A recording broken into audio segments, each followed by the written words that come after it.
Dozen കണക്കിന് രാജ്യങ്ങൾക്ക് ഏർപ്പെടുത്തിയ പകരച്ചുങ്കത്തിന് 90 ദിവസത്തെ താൽക്കാലിക വിരാമം പ്രഖ്യാപിച്ചിരുന്നു യുഎസ് പ്രസിഡന്റ് ഡൊണാൾഡ് ട്രംപ്. പകരച്ചുങ്കം എന്ന തീരുമാനം ആഗോള വിപണിയെ വലിയ തോതിലാണ് ബാധിച്ചത്. അതിന്റെ തിരിച്ചടികൾ അമേരിക്കയ്ക്കും ഉണ്ടായി. അമേരിക്കൻ ട്രഷറി ബോണ്ടുകൾ വിറ്റഴിക്കപ്പെട്ടത് വൻ തോതിലായിരുന്നു.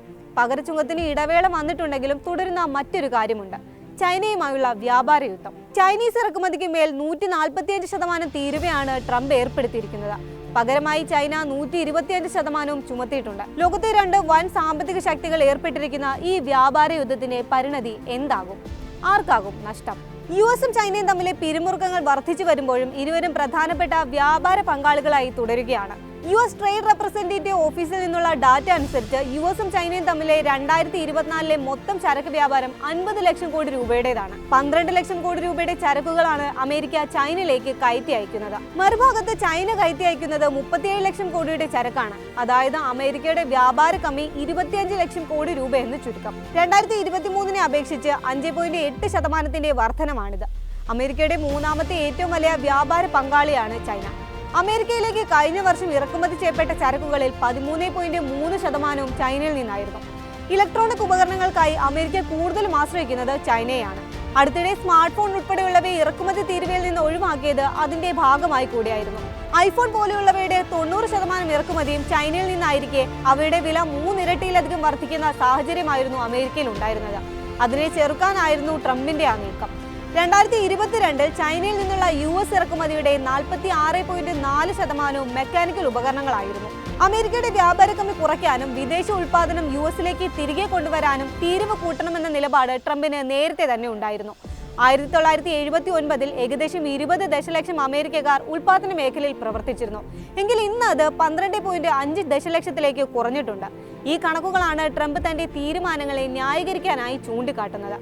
രണ്ടാം ലോക യുദ്ധത്തിനു ശേഷമുള്ള കാലഘട്ടം പരിശോധിച്ചാൽ മോട്ടോർ വാഹനങ്ങൾ, വിമാനങ്ങൾ, ഉരുക്ക് എന്നിവയുടെ മുൻനിര നിർമ്മാതാക്കളായിരുന്നു അമേരിക്ക. എന്നാൽ പിന്നീടുണ്ടായ വിദേശ രാജ്യങ്ങളിൽ നിന്ന് നേരിട്ട വെല്ലുവിളികളും മത്സരവും അമേരിക്കൻ ഉൽപ്പാദന മേഖലയെ വലിയ തോതിൽ പിന്നോട്ടടിക്കുകയായിരുന്നു. അതിന്റെ പ്രധാന കാരണക്കാരായി ട്രംപും അദ്ദേഹത്തിന്റെ വ്യാപാര ഉപദേഷ്ടാവും കാണുന്നത് ചൈനയാണ്. അതിന്റെ ഭാഗമായാണ് ചൈനയ്ക്കെതിരെയുള്ള തുറന്ന പോരാട്ടം. എന്നാൽ ആരെയും പേടിയില്ലെന്നും ഭീഷണിയുടെ സ്വരം തങ്ങളോട് വേണ്ടെന്നുമുള്ള നിലപാടാണ് ചൈനയ്ക്ക്. അതുകൊണ്ടാണ് ട്രംപിന് അതേ നാണയത്തിൽ അവർ തിരിച്ചടി നൽകുന്നത്. വ്യാപാര യുദ്ധത്തിൽ ആർക്കും വിജയമുണ്ടാകില്ലെന്നാണ് ചൈനീസ് പ്രസിഡന്റ് ഷി ജിൻപിങ് അടുത്തിടെ തുറന്നടിച്ചത്.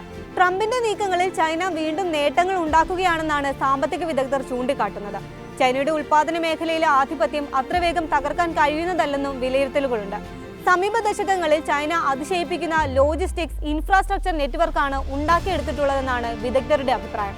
അവർ അതിശയകരമാം വിധം ഉൽപാദനക്ഷമതയും കൈവരിച്ചിട്ടുണ്ട്. യുഎസിലെ ഉൽപാദന മേഖലയിലെ വേതനം ഏകദേശം 2500 രൂപയാണെങ്കിൽ ചൈനയിൽ 1000 രൂപയാണ്. അതായത് ഒരു കമ്പനിയെ സംബന്ധിച്ചിടത്തോളം ചൈനയിൽ ഉൽപാദന ചെലവ് വളരെ കുറവാണ്. ഈ ഘടകങ്ങളാണ് അവിടേക്ക് ഉൽപാദന വ്യവസായികളെ ആകർഷിക്കുന്നത്. ചൈനയുടെ വലിയ വിപണിയാണ് അമേരിക്ക. പക്ഷേ ചൈനീസ് കമ്പനികളുടെ മത്സരക്ഷമത വലിയ തോതിൽ ബാധിക്കപ്പെടില്ല എന്നാണ് അനുമാനം. ചൈനീസ് ചരക്കുകൾക്ക് താരിഫ് മുഖേന ഉണ്ടാകുന്ന വില വർധന കുറഞ്ഞ കാലത്തേക്കെങ്കിലും യുഎസ് ഉപഭോക്താക്കളെ ആകും ബാധിക്കുക. അത് അമേരിക്കൻ വിപണിക്ക് വിലക്കയറ്റം പോലെയുള്ള പ്രശ്നങ്ങൾക്കാകും കാരണമാവുക. 2018 ചൈനയുമായുള്ള ട്രംപിന്റെ ആദ്യ വ്യാപാര യുദ്ധത്തിൽ 2,45,000 ജോലികളാണ് അമേരിക്കയിൽ നഷ്ടമായത്. ആ ഉദാഹരണം മുന്നിൽ നിൽക്കെ അമേരിക്കയ്ക്ക് അത്ര സുഖമുള്ളതായിരിക്കില്ല പുതിയ തീരുവ യുദ്ധവും.